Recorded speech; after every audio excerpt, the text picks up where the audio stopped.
Mark 5. How the graveyard man reveals Baruch 3 captivity,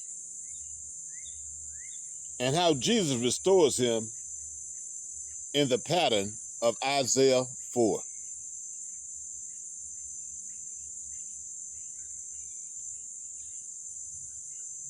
Shalom, family. Today we're dealing with a revelation that rose in my spirit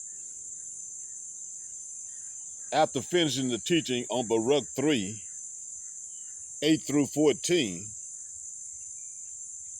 the teaching on captivity, confusion, and graveyard doctrine.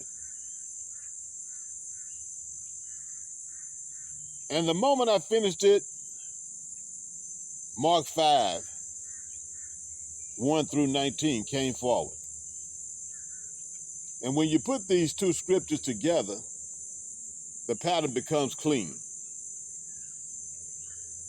Mark 5 is the living example of Baruch 3's captivity condition.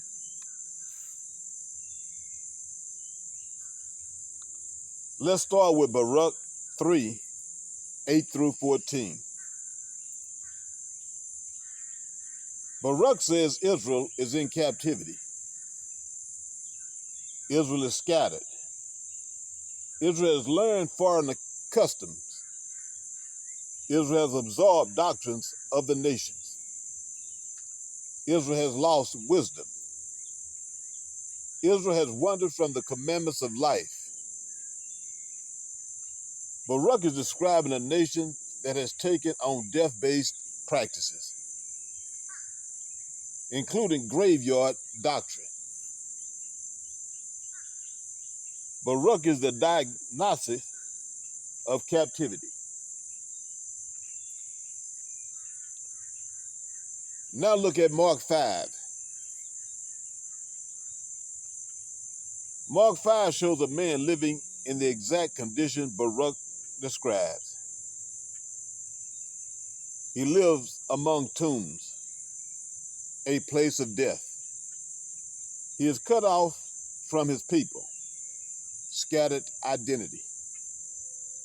He is unrestrained and ungoverned, loss of wisdom. He cries out and cut himself, confusion and torment. And he is controlled by a legion, a foreign occupying force. This man is Baruch 3 in human form. He is the captivity condition embodied.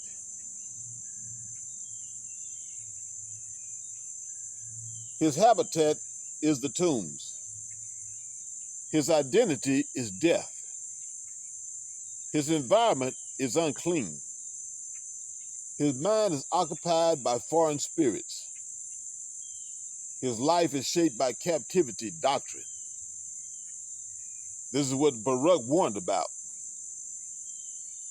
Israel learned the customs of the nations and becoming surrounded by death. Mark 5 shows the result. A man whose entire identity has become graveyard-based. Now let's deal with the name Legion. Legion is a Roman military term. It represents foreign occupation. It represents invasion. It represents captivity. Baruch says Israel is under foreign rule and has absorbed foreign doctrines. Mark 5 shows a man under foreign spiritual occupation. Legion is the metaphysical picture of captivity. But here's the beauty. Jesus steps in. And what Jesus does in Mark 5 is the Isaiah 4 correction. Isaiah 4 shows reproach removed, filth washed away, clan identity restored, holiness reestablished, covering returned, the cloud and fire restored, the remnant called holy. Isaiah 4 is covenant restoration. And Jesus does exactly that for the graveyard man. He removes the reproach. He casts out the filth. He restores the man's identity.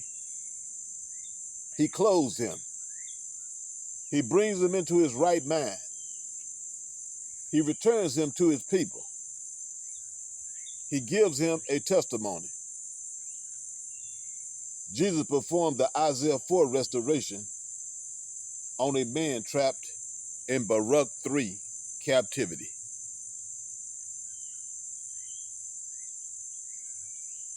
Before Jesus, the man lives in tombs. After Jesus, he sits clothed and in his right mind. Before Jesus, he is isolated. After Jesus, he is sent home. Before Jesus, he is controlled by foreign spirits. After Jesus, he becomes a witness of covenant restoration. Mark 5 is Isaiah 4 in action. It is the reversal of captivity. It is the removal of reproach. It is the restoration of clan identity. So the clean message is this.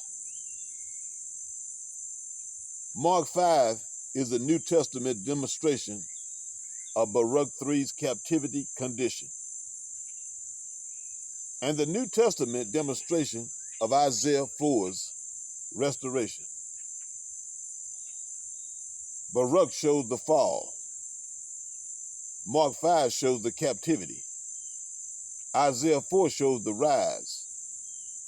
Baruch shows the damage.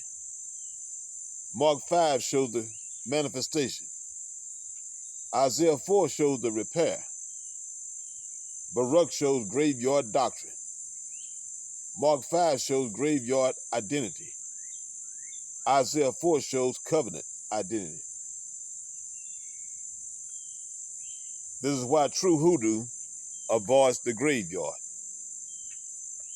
Because Jesus himself shows that graveyard identity is the habit of captivity, confusion, and foreign doctrine. And Isaiah 4 shows that God restores his people by removing reproach, washing filth, and returning them to the realm of the living.